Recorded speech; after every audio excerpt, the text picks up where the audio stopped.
What's going on? We're here working on a 2008 Bmw 328i. Has a symptom of no reverse and only goes in drive.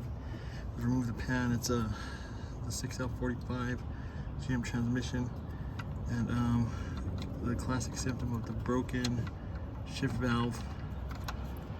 That's the front of the shift valve there, and you can definitely tell that it's broken off inside.